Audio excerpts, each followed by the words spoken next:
Students, welcome back to my YouTube channel. तो पिछले वाले लेक्चर में हमने क्या पढ़ा था कि सिग्नल क्या होते हैं, उसके टाइप्स क्या होते हैं, इक्विवेलेंट और नॉन इक्विवेलेंट सिग्नल्स के बारे में पढ़ा था। और एक मॉलिक्यूल अगर आपको दे दिया जाए तो उसके सिग्नल्स आप कैसे काउंट कर सकते हो कि नंबर ऑफ सिग्नल उसके क्या क्या होंगे।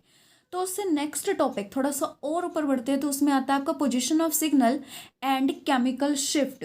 जो केमिकल शिफ्ट वाली जो चीज़ है ये आपके पेपर में कई बार पूछी जाती है और पोजीशन ऑफ सिग्नल इसको कहते हैं, या फिर टॉपिक का नाम आप ले सकते हो केमिकल शिफ्ट। तो इसमें क्या होता है कि जो नंबर ऑफ सिग्नल होते हैं एक पीएमआर स्पेक्ट्रम में, वो हमें क्या बताते हैं कि एक मॉलिक्यूल के अंदर कितने number of types of protons आपके प्रेजेंट होते हैं। और जो पोजीशन होती है ना उन सिग्नल्स की, वो रिवील करती है कि एक्चुअल नेचर क्या है आपके प्रोटॉन्स का। तो ये आपके जो प्रोटॉन्स हैं वो एलिफेटिक है, एरोमेटिक है, विनाइलिक है, एसिटाइलेनिक है, हाइड्रोक्सिल है, कुछ भी है तो वो आपको यहाँ से पता लगेगा। तो लेट्स गेट स्टार्टेड। मैं लिख भी देती हूँ आपका कि जो आपके नंबर ऑफ सिग्नल्स होते हैं एक पीएमआर स्पेक्ट्रम में, ये हमें क्या बताते हैं, number of types of protons a molecule has. Second आपका क्या है कि जो पोजीशन है प्रोटॉन्स की एक मॉलिक्यूल के अंदर वो कहाँ पर है, position of proton in molecule भी डिफाइन करता है। और जो वो प्रोटॉन है आपका, ठीक है, जो प्रोटॉन है आपका, वेदर वो क्या क्या हो सकता है, एलिफेटिक हो सकता है आपका, एरोमेटिक हो सकता है, विनाइलिक हो सकता है, आपका एसिटाइलेनिक हो सकता है, हाइड्रोक्सिल हो सकता है। तो आपको कौन सी कैटेगरी में फॉल करता है ये भी आपको पता होना चाहिए। और ये क्या बताता है आपका पीएमआर स्पेक्ट्रम में नंबर ऑफ सिग्नल आपके बताते हैं। अब इसमें सबसे पहली चीज जो आती है आपकी वो शील्डिंग और डे शील्डिंग आता है प्रोटॉन्स का। तो केमिकल शिफ्ट में सबसे पहले हम क्या पढ़ेंगे कि आपका जो प्रोटॉन्स हैं उनकी शील्डिंग और डे शील्डिंग के बारे में क्या कहा गया है। सो बेटा I am repeating my self, आपके जो शील्डिंग और डे शील्डिंग प्रोटॉन्स का जो टॉपिक है ये आपका आ जाता है बहुत बार। तो इसमें क्या कहा गया है कि किसी भी मॉलिक्यूल का पीएमआर स्पेक्ट्रा अगर आपको डिटरमाइन करना है तो उस मॉलिक्यूल को आपको कहाँ रखना है, आपको उसको एक एक्सटर्नल मैग्नेटिक फील्ड में रखना है। मैं आपको जो एक्सप्लेन करूँगी शील्डिंग डी शील्डिंग वाला वो आपका पहले डायग्राम से करूँगी, और जो थ्योरी है उसकी मैं आपको सारी की सारी करवा दूँगी डायग्राम के साथ ही। अगर लिखना है तो मैं आपको एक पेज सेंड कर दूँगी, कुछ शॉर्ट में मैंने चीज़ें लिखी हुई है, या फिर इसमें मैं आपको दिखा दूँगी और आप वहाँ से स्क्रीनशॉट ले सकते हैं। तो मैं यहाँ पर आपका एक मॉलिक्यूल ले रही हूँ और इसके ऊपर यहाँ पर आपका क्या कर रही हूँ, यहाँ पर आपको लिखकर बता देती हूँ कि जो ये है आपकी, ये है अप्लाइड मैग्नेटिक फील्ड। तो इस मॉलिक्यूल पर जैसे ही आपने कोई एक्सटर्नल मैग्नेटिक फील्ड अप्लाई करी तो आपको क्या दिखाई देगा, यहाँ से कुछ बातें आपको यहाँ पर दिखाई देंगी जिन पर आपको गौर फरमाना है। वो ये है कि इस मॉलिक्यूल के अंदर जो इलेक्ट्रॉन प्रेजेंट होंगे वो क्या करना स्टार्ट करेंगे, आपका मॉलिक्यूल क्या करते हैं, सर्कुलेट करते हैं, ठीक है। उसके बाद ये सर्कुलेट करने के बाद with respect to this applied magnetic field ये क्या जनरेट करेंगे, ये एक सेकेंडरी फील्ड जनरेट करेंगे। सेकेंडरी फील्ड यहाँ पर मैं क्या ले रही हूँ, आपकी बी ले रही हूँ। और इसको क्या बोलते हैं, ये जो बी होता है आपका, इसे हम बोलते हैं इंड्यूस्ड मैग्नेटिक फील्ड। अब जो ये इंड्यूस होएगी एक मॉलिक्यूल के अंदर, इस मॉलिक्यूल के अंदर यहाँ पर लिख देती हूँ ये मैग्नेटिक फील्ड अप्लाई करने की वजह से क्या इंड्यूस होएगा, आपका सेकेंडरी फील्ड आपकी जनरेट होएगी। ये यहाँ पर लिख दिया मैंने। अब ये जो आपके यहाँ पर जो ये आपकी सेकेंडरी फील्ड है, इसके पास दो रास्ते होंगे। फर्स्ट क्या होगा कि आपने जो अप्लाई की है, जो आपकी अप्लाइड मैग्नेटिक फील्ड है और जो आपकी इंड्यूस्ड वाली है, यहाँ पर मैं इंड्यूस्ड वाली ले रही हूँ, यहाँ पर आपकी अप्लाइड वाली ले रही हूँ। तो फर्स्ट केस क्या बनेगा इंड्यूस्ड वाली में, जो आपकी इंड्यूस्ड हो रही है फॉर बी, कि ये अप्लाइड मैग्नेटिक फील्ड के साथ क्या करे, रेनफोर्स करे, उसके साथ हो जाए, ठीक है।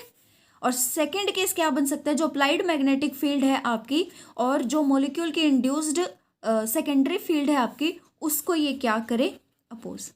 तो ये इंड्यूस्ड फील्ड इसको क्या करेगी, अपोज करेगी। ये दो केस आपके यहाँ पर बनते हैं। अब एग्जाम्पल ले लूँ, जैसे कि मैं आपका, कि इस मॉलिक्यूल के अंदर आपके जो इलेक्ट्रॉन्स हैं, ठीक है, ये आपके क्या कर रहे हैं, ऐसे आपका सर्कुलेट कर रहे हैं, यहाँ पर ये ऐसे सर्कुलेट कर रहे हैं। तो जो यहाँ पर आपका न्यूक्लियस है, ये जो आपका न्यूक्लियस है, इसके अराउंड करते करते ये क्या कर रहे हैं, आपका अपने हिसाब से एक सेकेंडरी फील्ड अब वो क्या कर रहे हैं, जनरेट कर रहे हैं, और इसको क्या कर रहे हैं, मान लो ये अपोज कर रहे हैं।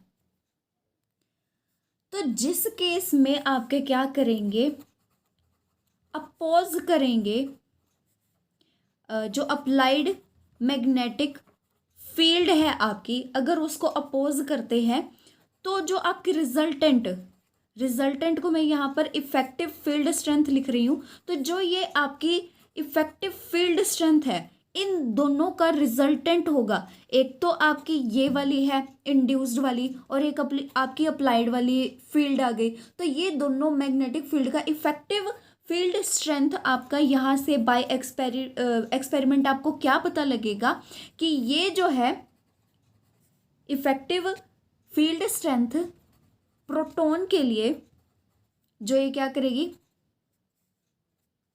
एक्सपीरियंस करेगा, आपका प्रोटॉन एक्सपीरियंस्ड बाय प्रोटॉन, ये आपको क्या दिखाई देगा, डिक्रीज होता हुआ। इन दो वर्ड को याद रखें कि जब अपोज करोगे तो आपके इफेक्टिव स्ट्रेंथ क्या होएगी, डिक्रीज करेगी। मान लो थोड़ा सा इस तरीके से याद रख लो कि आप स्टूडेंट हो, मैं टीचर हूँ, ठीक है। तो अगर आप मुझे अपोज करोगे तो जो आपकी इफेक्टिव फील्ड स्ट्रेंथ है, ठीक है, आप क्या हो, प्रोटॉन हो, तो आपकी जो स्ट्रेंथ है वो क्या होगी, डिक्रीज करेगी। अब सेकंड पॉइंट आपका क्या आता है, रेनफोर्स का, मतलब उसको अपोज ना करे, उसको और इंक्रीज करे। तो अगर आपका रेनफोर्स करता है अप्लाइड मैग्नेटिक फील्ड को, तो जो एक्सपीरियंस है आपका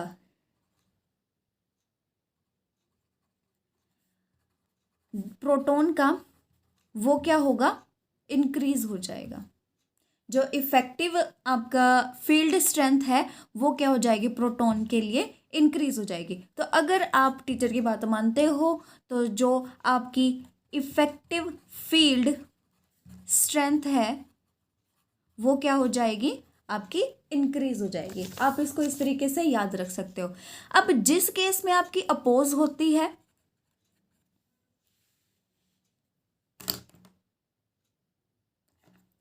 जिस केस में आपकी अपोज करती है अप्लाइड मैग्नेटिक फील्ड को, तो वो क्या आपका कहलाता है, शील्डिंग। अब देखो शील्डिंग कैसे कहलाता है, ये कि आपका ये न्यूक्लियस है, इसके अराउंड आपका इलेक्ट्रॉन सर्कुलेट कर रहा है, और ये जो यहाँ पर अप्लाइड फील्ड है आपकी, और जो इसकी इंड्यूस्ड वाली जो है यहाँ पर आपकी बी, ठीक है, ये इसको क्या कर रहा है, ये अपोज कर रहा है इसको, मतलब ये इसका इफेक्ट जो है, ये जो आपका अप्लाइड एक्सटर्नल वाली है, ये इसका इफेक्ट यहाँ तक प्रोटॉन्स तक जाने ही नहीं दे रहा। इलेक्ट्रॉन क्या कर रहे हैं, इसको अपोज कर रहे हैं, ताकि आपके जो ये यहाँ पर आपने एक ऐसे लगा लो कि तिजोरी में जो आपके प्रोटॉन्स रखे हुए हैं उन तक ये इफेक्ट जाने ही नहीं दे रहा बाहर वाली का। तो अपोज कर रहे हैं तो ये क्या कर रहे हैं, यहाँ पर इसकी रक्षा करते हैं, ये क्या करते हैं, यहाँ पर इसको शील्ड करते हैं। बट एक दूसरा केस आपका कौन सा हो गया, रेनफोर्स का। तो रेनफोर्स में क्या आएगा आपका, डी शील्डिंग वाला केस आएगा। रेनफोर्स में आपका क्या आएगा, डी शील्डिंग वाला केस आएगा। अब इसमें भी सेम ले लो, एक न्यूक्लियस ले लिया आपने, इसके अराउंड में एक इलेक्ट्रॉन है, यहाँ पर हमने इस पर क्या करी, applied external applied magnetic field लगा दी है, और इसकी वजह से इलेक्ट्रॉन तो सर्कुलेट करते ही आपके। तो क्या करा इसने, मान लो यहाँ से इसने क्या किया कि ये इसी के डायरेक्शन में होने लग गई। मतलब जो आपकी इंड्यूस्ड थी, जो इलेक्ट्रॉन की जो खुद की इसकी वजह से जो इंड्यूस हुई थी सर्कुलेट करने की वजह से, तो ये इंड्यूस्ड वाली जो मैग्नेटिक फील्ड है ये एक्सटर्नल मैग्नेटिक फील्ड को अपने साथ ले लेगी यहाँ पर, मतलब और इंक्रीज हो जाएगी।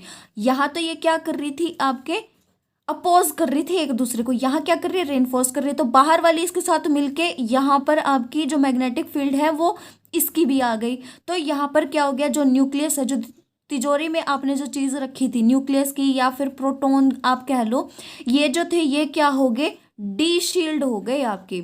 डी शील्ड का मतलब क्या है, इसका बाहर वाले का इफेक्ट अब अंदर वाले तक आ रहा है। अपोज करेगा तो नहीं आएगा, वो शील्ड हो जाएंगे प्रोटॉन्स आपके। बट आपके क्या होएगा, अगर ये इसकी अलाइनमेंट के साथ ही चलने लग जाए, रेनफोर्स करने लग जाए इसको, तो ये क्या हो जाएगा, ये इसके साथ मिलकर यहाँ पर प्रोटॉन को क्या कर देगा, डी शील्ड कर देगा। यानी आपके जो प्रोटॉन्स हैं वो क्या है, अनप्रोटेक्टेड हो जाएंगे। तो ये आपके दो कॉन्सेप्ट आते हैं, एक आता है शील्डिंग का और एक आता है डी शील्डिंग का। ये दोनों के दोनों मैंने यहाँ पर आपको बहुत अच्छे से एक्सप्लेन कर दिए हैं। अब यहाँ पर एक और चीज़ है मेरे बताने वाली, कि एक आपका यहाँ पर ये न्यूक्लियस है, मान लो कि ये नेकेड है। मैं यहाँ पर किसकी बात कर रही हूँ, नेकेड प्रोटॉन की बात कर रही हूँ, कि यहाँ पर इसको प्रोटेक्ट करने के लिए कोई नहीं है। यहाँ पे तो हम इलेक्ट्रॉन्स की बात कर रहे हैं, यहाँ पर हमने नेकेड प्रोटॉन ले लिया। तो आपका जो शील्डेड वाला होता है, अब यहाँ पर मैंने क्या ले लिया, शील्डेड वाला ले लिया, न्यूक्लियस आपका यहाँ पर नेकेड वाला ले लिया, और यहाँ पर क्या ले लिया, डी शील्डेड वाला ले लिया। डी शील्डेड वाला और ये वाला वैसे एक ही उसमें कैटेगरी में फॉल होता है आपका। तो आपके यहाँ पर क्या होगी कि आपको सिग्नल एब्जॉर्ब करवाने के लिए, अब हमने किसकी बात कर रहे थे, हम रेडियो फ्रीक्वेंसी की बात कर रहे थे, वही हमने इसके ऊपर एएम रेडिएशंस को डालते हैं ताकि ये क्या करे, ये फ्लिप कर जाए और हमें कोई सिग्नल दे दे। पर क्या होगा कि ये जो शील्डेड वाला है इसने क्या कर दिया, इसको अपोज करना स्टार्ट कर दिया। जो हमने यहाँ पर इसको इलेक्ट्रोमैग्नेटिक रेडिएशन दे रहे हैं, तो ये क्या करेगा, हमें जो ये अप्लाइड मैग्नेटिक फील्ड है आपकी, ठीक है, ये तो क्या होगी, ये ईएम रेडिएशन की बात कर रहे हैं, और एक ये क्या होती है आपकी कांस्टेंट होती है, ये कांस्टेंट हम इसको देते रहते हैं। और यहाँ पर आपकी क्या होती है, अप्लाइड एक्सटर्नल मैग्नेटिक फील्ड। अब इसके क्या करते रहते हैं हम, जो स्ट्रेंथ होती है उसको चेंज करते रहते हैं। तो ये जो हम यहाँ से चेंज कर रहे हैं, अब ये यहाँ पर इसको, ये यहाँ पर पहले ही प्रोटेक्टेड है, तो इसको यहाँ पर पहुँचने के लिए एनर्जी क्या चाहिएगी, ज़्यादा चाहिएगी।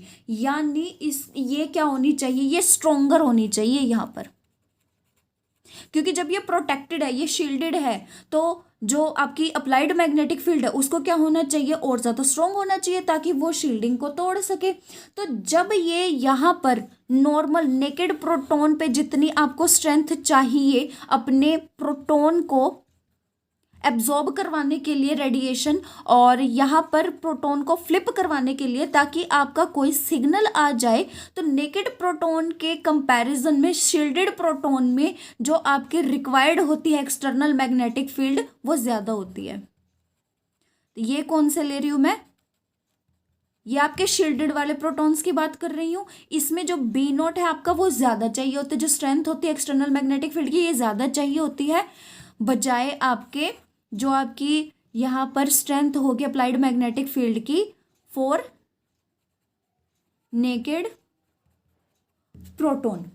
तो जब यहाँ पर सिग्नल आपका क्या होता है, सिग्नल आता है यहाँ पर, अब ये इसको स्ट्रॉन्गर होना पड़ेगा। मान लो इसको स्ट्रॉन्ग कर दिया और इसने क्या कर लिया, न्यूक्लियस ने एब्जॉर्ब कर ली जो आपकी ये जो रेडियो फ्रिक्वेंसी थी, इसको इसने एब्जॉर्ब कर लिया, हमने दे दी इसको स्ट्रॉन्गर स्ट्रेंथ वाली अप्लाइड मैग्नेटिक फील्ड।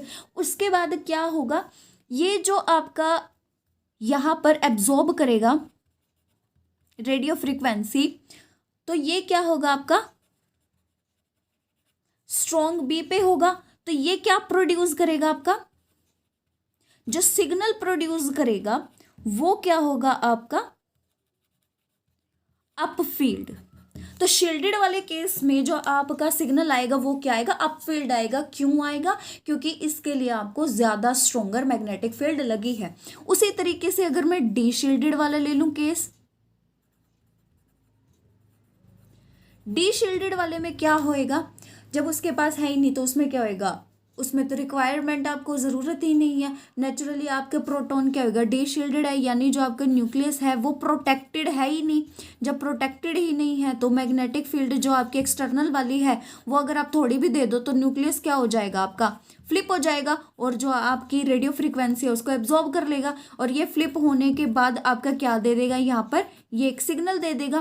तो ये सिग्नल क्या होगा, जब इसको इतनी आसानी से दे दिया हमने, स्मॉल वाली वैल्यू आपके स्मॉल वाली स्ट्रेंथ पर भी दे रहा है सिग्नल, तो ये जो आपका सिग्नल आएगा एब्जॉर्ब करने के बाद, तो ये एब्जॉर्ब्ड सिग्नल आपका कौन सा होगा, डाउन फील्ड का। तो यहाँ पर मैंने दो टाइप के सिग्नल बताए आपको, एक तो अप फील्ड के लिए और एक डाउन फील्ड के लिए। अब जो आपको टर्म एक्सप्लेन करनी है वो सुन लो, अप फील्ड, डाउन फील्ड,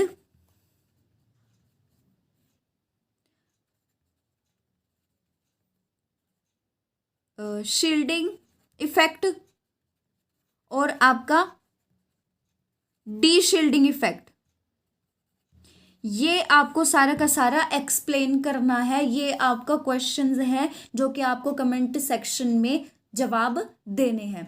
ये काफ़ी इंपॉर्टेंट था, मैंने आपको बहुत अच्छे से एक्सप्लेन किया है। जिसको नहीं समझ में आया है वो एक बार और देखे इसको, तो आपको ये अच्छे से समझ में आ जाएगा। अब देखिए यहाँ पर मैंने आपके दो यहाँ पर ली हैं कैटेगरीज, एक आपकी शील्डिंग वाली है ये रही, और एक डी शील्डिंग वाली है, और एक केस आपका शील्डिंग वाला है, ये एसिटाइलिन है और ये बेंजीन है। तो बेंजीन के केस में क्या होता है, जो प्रोटॉन्स होते हैं वो क्या होते हैं, डी शील्डेड होते हैं, यानी मैग्नेटिक जो आपकी अप्लाइड फील्ड है वो कम चाहिए आपको, ठीक है। उसके साथ क्या करेगी, रेनफोर्स करेगी। तो यहाँ पर सिग्नल कैसा होगा, ये मेरा आपसे क्वेश्चन है। मैं आपको लिख देती हूँ कि आपका बेंजीन के केस में सिग्नल कैसा होगा, ठीक है। आप मुझे ये बताएंगे कि ये रेनफोर्स कर रहा है या नहीं, ठीक है। और आप मुझे क्या बताएंगे यहाँ पर कि ये अप फील्ड का देगा या डाउन फील्ड का देगा। इसी तरीके से मुझे एसिटाइलिन वाले केस में भी आप ये बताएंगे सिग्नल आपका कैसा आ रहा है, या तो वो रेनफोर्स कर रहा है या फिर क्या करेगा, वो अपने आप को शील्ड करेगा, ठीक है। यानी शील्ड यानी यहाँ पर क्या है, अपोज। ये अब आप मुझे बताएंगे। ये दो केस मैंने आपको बता दिए हैं, ये इनके डायग्राम है, तो ये आपको चीज़ मुझे बतानी है यहाँ से, ठीक है।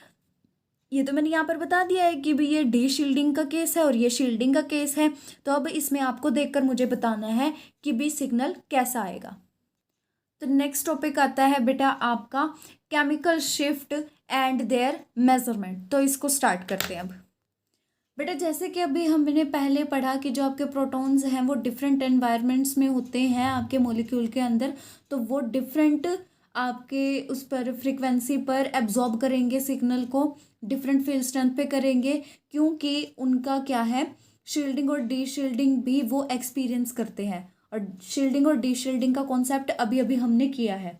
तो किसी उसमें आइडेंटिफाई करने के लिए केमिकल इन्वायरमेंट, उसमें क्या होता है, एक सैंपल लेते हैं, उस सैंपल के अंदर डिफरेंट काइंड के प्रोटॉन्स होते हैं और उनमें हम कौन सा फिनोमिना लगाते हैं, शील्डिंग और डी शील्डिंग का। और ये क्या है आपका, it is put on quantitative basis. तो आगे हम इसको कैसे करेंगे, देखो अभी जो हमने पढ़ा आपका कि सिग्नल हम आपके क्या करते हैं, नोट करते हैं। मैं बना देती हूँ कि ये इस तरह के आपके जो ये पीक्स आती हैं ये आपके सिग्नल होते हैं।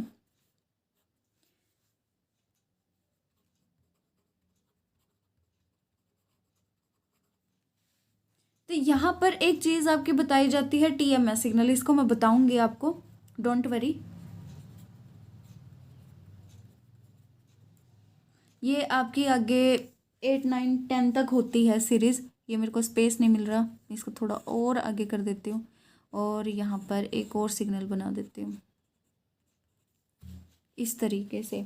और ये क्या होता है, इसी तरीके से यहाँ पर जो वैल्यू होती है आपकी, ये क्या होती है आपकी डेल्टा की वैल्यू, और यहाँ पर आपके टाउ की वैल्यू होती है, ये रिवर्स चलती है आपकी। तो अब इसको रिवर्स आप कर लो,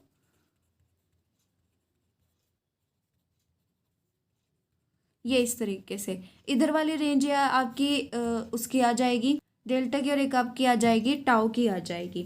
अब यहाँ पर आपको क्या पता लग रहा है कि ये सिग्नल किसके हैं, ये किसी मॉलिक्यूल के प्रोटॉन के सिग्नल हैं और किसी चीज़ के नहीं है। मान लो ये H1 है, ये H2 है, ये H3 है, ये आपके क्या है, किसी प्रोटॉन के सिग्नल्स हैं आपके।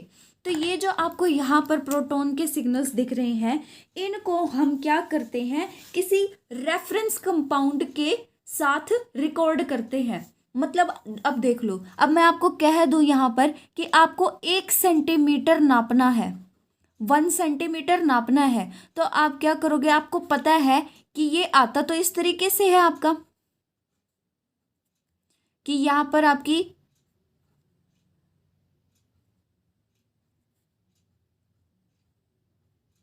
इस तरीके से आता है आपका, कि यहाँ पर क्या होता है आपका 0.5 होता है, ये क्या होता है आपका 1 होता है। ये आपको ऐसे तो पता है 1 सेंटीमीटर, पर आप क्या करते हो, स्केल लेते हो ना आप, ये क्या होता है, एक स्टैंडर्ड आपका स्केल होता है जिस पर आपके यहाँ 0 से लेकर 1 सेंटीमीटर अगर आपको नापना है तो आप इसको लेकर नापोगे, यानी ये आपका क्या है, एक रेफरेंस है।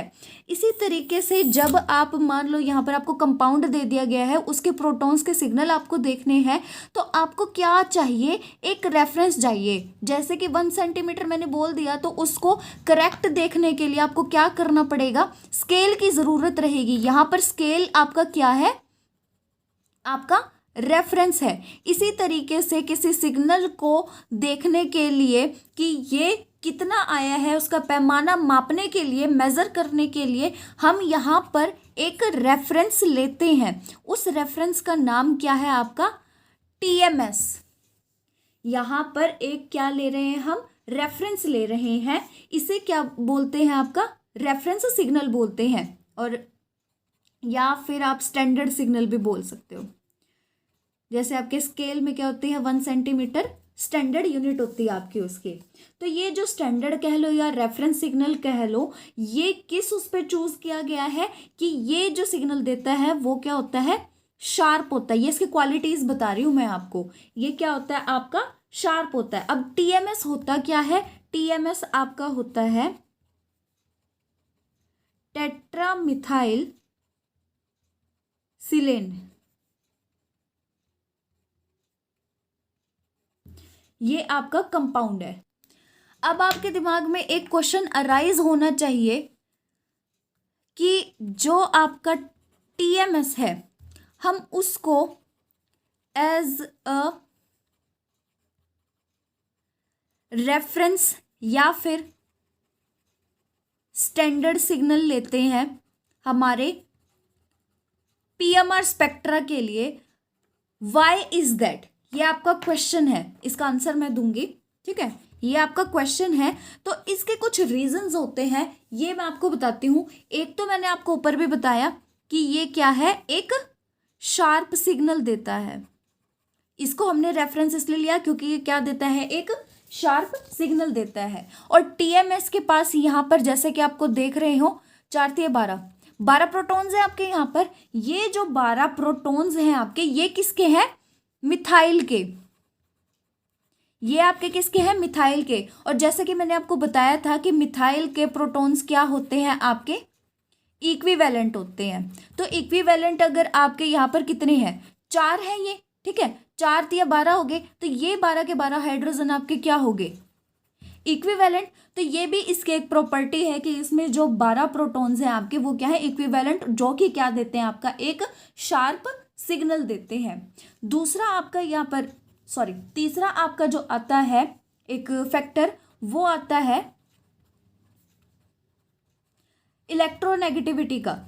जो आपकी इलेक्ट्रोनेगेटिविटी होती है सिलिकॉन की, वो क्या होती है? वेरी लो होती है, 1.8 तक, as compare to carbon. Carbon क्या होती है? 2.5 तक होती है। तो ये इंटरफेयर नहीं करती आपके सिग्नल्स के अंदर। और जो आपके शील्डिंग है जो इक्विवेलेंट प्रोटॉन्स की टीएमएस में, वो क्या होती है? वो ज्यादा होती है बजाय के दूसरे कंपाउंड्स में। यहाँ पर इसका मैं रीजन लिख रही हूँ, ठीक है। ये भी आप देख लो कि जो आपकी शील्डिंग होती है इक्विवेलेंट प्रोटॉन्स की टीएमएस के अंदर, वो क्या होती है? ज्यादा होती है बजाय और के। तो जहां पर आपकी शील्डिंग ज्यादा होती है, यानी वो सिग्नल किस पर अब्जॉर्ब करते हैं? अप फील्ड पर एब्जॉर्ब करते हैं। तो अप फील्ड पर सिग्नल जो आता है वो क्या आता है? आपका शार्प आता है। तो ये अदर देन किसके हैं? ऑलमोस्ट ऑल ऑर्गेनिक कंपाउंड से। तो ये भी एक रीजन है आपका सिलिकॉन वाला कंपाउंड टीएमएस लेने का। और ये आपका इतना अप फील्ड वाला होता है सिग्नल कि जो बाकी सारे के सारे हैं वो इसके आगे क्या होते हैं? सारे के सारे डाउन फील्ड सिग्नल देते हैं। तो ये क्या होता है? एक अच्छा पैमाना माना जाता है, अच्छा रेफरेंस माना जाता है, या फिर अच्छा स्टैंडर्ड सिग्नल माना जाता है। और इसमें इसकी एक और खूबी आएगी, वो क्या आएगी? देखो कितनी सारी खूबियां हैं इसके एक रेफरेंस होने के लिए। इसी तरीके से आपके क्लास में क्या होता है? एक ही टीआर या सीआर होता है, क्योंकि उसमें भी कुछ क्वालिटीज होती हैं। इसी तरह से हमने रेफरेंस की भी कुछ क्वालिटीज मेनली जो हमने देखी हैं, वो यहाँ पर हम उन सब की बात कर रहे हैं, उन सबका डिस्कशन हम यहाँ पर कर रहे हैं। तो जो इसमें लास्ट आती है आपकी, वो क्या आती है कि जो टीएमएस है वो केमिकली इनर्ट होता है। क्योंकि हम क्या करते हैं, जो हमें कंपाउंड देते हैं उसके साथ हम टीएमएस भी डालते हैं। तो टीएमएस डालने के बाद क्या होता है कि जो आपका कंपाउंड होता है और जो टीएमएस होता है, ये आपस में केमिकली दूसरा कंपाउंड नहीं बना सकते। तो ये इस करके भी आपका लिया जाता है। प्लस इसमें इसके एक और खूबी होती है कि लो बॉइलिंग पॉइंट होता है, कि जैसे ही आपने कंपाउंड को थोड़ा सा हीट किया, वैसे ही आपका टीएमएस जो है सारा का सारा इवेपोरेट हो जाता है। तो आपके पास सिर्फ क्या बच जाता है? कंपाउंड बच जाता है। तो ये इसके लिए भी ज़रूरी है। तो ये देखो कितनी सारी खूबियाँ इसकी आ गई आपके। अब जो आपका केमिकल शिफ्ट आता है उसकी कुछ यूनिट भी होगी। जो इसकी यूनिट होती है वो क्या होती है? यूनिट होती है आपकी ये हम वैसे फ्रीक्वेंसी के टर्म्स में एक्सप्लेन करते हैं सारा का सारा, क्योंकि हमारा जो सिग्नल हो रहा है वो आपका जो है वो फ्रीक्वेंसी के टर्म्स में आता है। तो सिग्नल इसका क्या किस उसमें यूनिट्स में आपका हो जाएगा? हर्ट्ज में आपका हो जाएगा। अब जो फ्रीक्वेंसी है और आपकी मैग्नेटिक फील्ड की स्ट्रेंथ है वो एक दूसरे से रिलेटेड होते हैं। आपकी यहाँ पर मैं क्या ले रही हूँ? एक तो फ्रीक्वेंसी ले रही हूँ एंड आपकी क्या ले रही हूँ? अप्लाइड मैग्नेटिक फील्ड ले रही हूँ। ये दोनों आपस में रिलेटेड होते हैं। और वो किस तरीके से होते हैं? इनका एक फॉर्मूला होता है, वो है ये वाला आपका। दस जो आपका केमिकल शिफ्ट है उसको हम कैसे एक्सप्रेस कर सकते हैं? फ्रीक्वेंसी डिफरेंस से। और वो फ्रीक्वेंसी डिफरेंस क्या होता है? ये वाला आपका। और ये भी किस में आपका होगा? हर्ट्ज के अंदर होगा। और किस किस के बीच में होगा आपका? जो आपका एब्जॉर्ब हुई है फ्रीक्वेंसी ऑफ सैंपल जो आपको दिया है, जिस सैंपल के आपके प्रोटॉन्स का स्पेक्ट्रम देखना है वो वाले, एंड जो आपका टीएमएस जो आपका रेफरेंस लिया गया है, उनके बीच का डिफरेंस। तो यहाँ पर ये सारी की सारी चीज़ें बताई गई हैं। और जो हम ये केमिकल शिफ्ट पढ़ रहे हैं आपका, तो केमिकल शिफ्ट आपका किस किस के प्रोपोर्शनल आता है, किस कौन कौन से उस पर डिपेंड करता है, आपके strength of applied magnetic field के ऊपर करता है, और आपका किसके ऊपर करता है, रेडियो फ्रीक्वेंसी जो हम स्पेक्ट्रोमीटर से दे रहे हैं, जो स्पेक्ट्रोमीटर में यूज होती है, ये क्या है आपकी ईएम रेडिएशन जो कि हम उसको दे रहे हैं। ये तो मैं आपको पहले भी कई बार बता चुकी हूँ। तो केमिकल शिफ्ट देखने के लिए आपका ये सबसे ज़्यादा ज़रूरी होता है। तो आप यहाँ से मैं आपको सिर्फ एक चीज़ और बताऊंगी, ठीक है, आपका स्केलिंग बताऊंगी। अभी जो ऊपर मैंने आपको बताया ये इस तरीके से सिग्नल देखा जाता है और इसका एक पूरा स्केल होता है, वो मैं आपको दिखाती हूँ। ये आपका इस तरीके का स्केल होता है। एक तो होता है आपका अल्फा वाला स्केल, डेल्टा वाला स्केल, और एक होता है आपका टाउ स्केल। तो जो आपके टाउ स्केल में होते हैं वो क्या होते हैं, पोजीशन ऑफ जो टीएमएस की होती है वो हम 0 ppm लेकर चलते हैं, और जो मोस्ट आपका केमिकल शिफ्ट है उनकी वैल्यूज किसके बीच में होती है, 0 से 10 के बीच में होती है। और स्मॉल न्यूमेरिकल वैल्यू जो होती है वो क्या होती है, स्मॉल डाउनफील्ड शिफ्ट। और लार्ज अगर वैल्यू होती है इसकी तो वो क्या होता है, लार्ज डाउनफील्ड शिफ्ट। तो यहाँ पर अगर मैं टाउ की बात करती हूँ, टाउ स्केल में क्या होता है, पोजीशन जो होती है टीएमएस सिग्नल की वो क्या होती है, 10.0 ppm। और जो most of this chemical shift होते हैं उनकी वैल्यू जो होती है किसके बीच में होती है, 10 से 0 के बीच में होती है। और जो स्मॉल वैल्यू होती है वो क्या होती है, लो फील्ड एब्जॉर्प्शन होती है आपकी, और जो हाई में होता है वो हाई फील्ड एब्जॉर्प्शन होती है। और ये इसकी स्केलिंग है जिसके बारे में अभी मैंने आपको ऊपर जो मैंने आपको चीज़ें पढ़ के दिखाई हैं वो है। ये देखो ये रहा आपका, ठीक है, ये 0 से लेकर 10 तक। टाओ वाला क्या है आपका, 10 से 0 तक आपका ये वाली चीज़ आपको यहाँ पर बताई गई है। ये टीएमएस का सिग्नल आएगा यहाँ पर 0 पर, शार्प सिग्नल आएगा आपका इस तरीके से, उसके रेफरेंस में इधर आएंगे आपके सारे के सारे। ये क्या होएगा आपका, सबसे ज़्यादा अपफील्ड का सिग्नल होएगा, और इस साइड जो होते हैं वो अपफील्ड के होते हैं, देखो मैंने लिखा हुआ है। और अपफील्ड किसके केस में होता है, जिस मतलब ज़्यादा वाला बढ़िया वाला सिग्नल जो होता है, शार्प वाला पीक वाला, वो किसके केस में आता है, जब आपका खजाना छुपा हुआ हो। और खजाने से मेरा मतलब क्या है, जो आपका प्रोटॉन है वो छुपा हुआ हो, वो शील्डेड हो। तो जब आपका खजाना छुपा हुआ होगा तो आप टेंशन फ्री होगे, आपका जो कॉन्फिडेंस लेवल है वो हाई होगा, यानी आपका सिग्नल क्या होगा, अपफील्ड होगा। इस तरीके से याद करने की कोशिश करें। अगर आपके खजाना ही, आपका प्रोटॉन ही शील्ड नहीं है, वो डीशील्डेड है, तो आपका कॉन्फिडेंस भी लो होगा, तो वो क्या होगा, कॉन्फिडेंस लो का यहाँ पर डाउनफील्ड सिग्नल देगा। डाउनफील्ड सिग्नल जो है वो इस साइड आएगा, अपफील्ड सिग्नल इस साइड आएगा। तो ये इसकी स्केलिंग है, ये केमिकल शिफ्ट की स्केलिंग है आपकी। और आपका मैं इसका फॉर्मूला यहां पर लिखकर बता देती हूं। डेल्टा स्केल का जो आपका फॉर्मूला आता है वो ये आता है, observed shift in hertz into में 10⁻⁶ डिवाइडेड बाय जो आपकी रेडियो फ्रीक्वेंसी यूज्ड हुई है स्पेक्ट्रोमीटर में। और टाउ स्केल का अगर आपको पूछने के लिए आ जाए तो वो क्या कर देना, 10 में से जो आपकी इसकी वैल्यू आएगी उसको माइनस कर देना, ये आएगा। अब एक न्यूमेरिकल मैं आपको करके दिखाती हूँ, जस्ट वेट एंड वॉच।